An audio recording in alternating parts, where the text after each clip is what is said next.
Hey everyone, Kyle Mike here from MLive.com. Joined by Justin Rogers. Day 3 is in the books of minicamp. The summer break is upon us, Justin.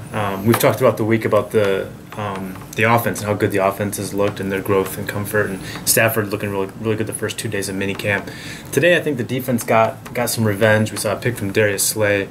Very first throw from Stafford in 11-on-11s was deflected by Rasheed Mathis on a ball to Kelvin Johnson. So good day from the defense. What did you see on that side of the ball? Yeah, I mean, you need to see some of that anticipation from the secondary that the offense was eating them up with the routes, and you just saw the adjustment. You know, the one thing I'll say about the defense not performing is, the defensive line plays such a key role in that, and they're holding back. No pads. They're not allowed to hit the quarterback, obviously. So the pressure those guys feel in the pocket, they can stand tall and deliver without any fear of consequence. So it's truly tough to get a grasp where the defense is at. But like you said, the couple deflected passes, it's good to see from the secondary going forward. Yeah, I think you see some more depth, I think, particularly from the secondary. Mathis and Slave look good, but those guys were here last year too. The lines just needed more depth. We saw the injuries last year, and I think Josh Wilson has performed pretty well in the nickel. You see Quandre Diggs, the 6th round pick, stepping up and having some nice moments for the defense. Glover Quinn, I think, has looked steady as usual. So I think there's a lot of reasons to be optimistic the secondary can be deeper than it was last year. To your point about the defensive line, you can't see too much right now because they're in shorts and they're not hitting, but you do see some of the intensity.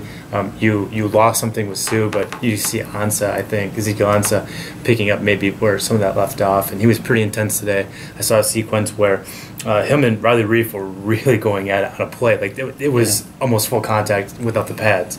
And then a couple of plays later, I looked up and I see Ansah and Larry Warford jawing at each other, and they had to be separated by Manny Ramirez. And so some intensity from the defensive line, but I think you like that. You want to see some fire at this point, I think, in camp. And I've seen some good stuff from Devin Taylor. I know I wrote about him this morning, but he had a sack yesterday where he was kind of being taunted, maybe not the right word, but he was being challenged by his teammates on the side to make a play against a rookie, and he did. He blew by Corey Robinson and got a sack yesterday. Today he burst through the line and knocked down a pass. He's still just a physical specimen. To see a guy out there that big, that long. I'd like to see him take that step forward that he should this year. I thought he had a pretty good minicamp, stepping in and taking a lot of snaps where Jason Jones would have been. With the secondary playing so well, it wasn't the sharpest day for Matthew Stafford in the passing game, but I do know that we both liked what we saw from Ameer Abdullah. No Joyke Bell throughout the offseason so far, so it's been some Riddick and Abdullah, and he's the guy who's really stood out to me as a rusher. I still think Riddick's can be involved as a pass catcher and so forth, but I think it's going to be Abdullah and Bell as the top rushers for this team. He looks smooth, he looks fast, he looks comfortable, he doesn't look overmatched. This is all, again, without any kind of hitting at this point, and so you can't see vision, you can't see how well he sheds tackles and that kind of thing, and those are critical to any tailback, but promising start, I thought, from Abdullah. Yeah, I mean, you said smooth. I think that's like the perfect terminology. What you're looking for right now is a guy that knows where he's supposed to go with the play call, where his hole's going to be, and Abdullah's just got this jump cut that moves him from point A to point B so fast, and then his acceleration is just phenomenal. We saw him burst one outside today, take it into the end zone in a red zone drill, but we've seen him cut it up the middle and just pop out the other side so fast. And again, there's nobody's hitting him, nobody's tackling him, so there's only so much you could tell about the running backs. And then his hands have been praised, and for good reason. He runs crisp routes. He's almost always got separation. I don't remember him dropping one during training camp, like a true drop. And then you mentioned Theo Riddick. Man, the route he ran against Bynes today in the 7-on-7, it was just a little double move down the seam, stopped for half a second, turned to look for the ball, then straight up the seam, and just blew by Josh Bynes. And it's the moves that guy has to get separation, despite not having great top end speed, are impressive. He's definitely going to have a nice role in the receiving game. I know at the back end of that rotation at tailback, a lot of people are interested in Zach Zenner. Nice player, I think, but I think probably at this point ticketed for the practice squad. I haven't seen enough out of him personally to think that he's anywhere close to George Wynn, who would be the 4th tailback at this point.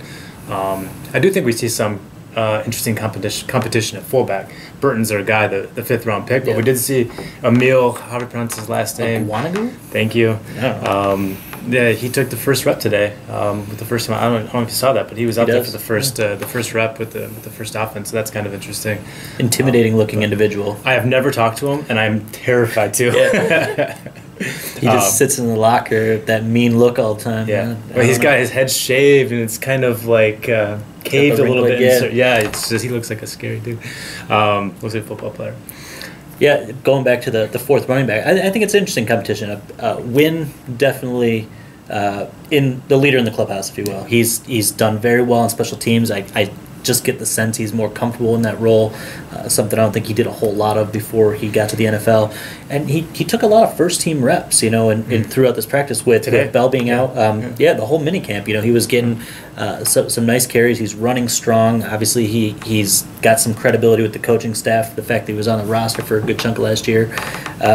Zenner and even Des Martin. Desmond Martin. They have nice builds. They run strong. I think they're going to provide good competition. I think that's a practice squad battle right now. Either one of those two, I think, have nice potential going forward as being a guy that could step up in the middle of the season, an injury situation, and provide you with some nice short yardage stuff. I'm just realizing now that I have pizza sauce on my hands. So I think it's a pretty good sign that we need to take a 5 or 6 week vacation. Yeah. Thanks for following along, everyone. It's been a great off season. Team is off throughout most of July. We'll be back at the end of the month for the start of training camp. For Justin Rogers, I'm Kyle Meinke. We are MLive. Keep it right here.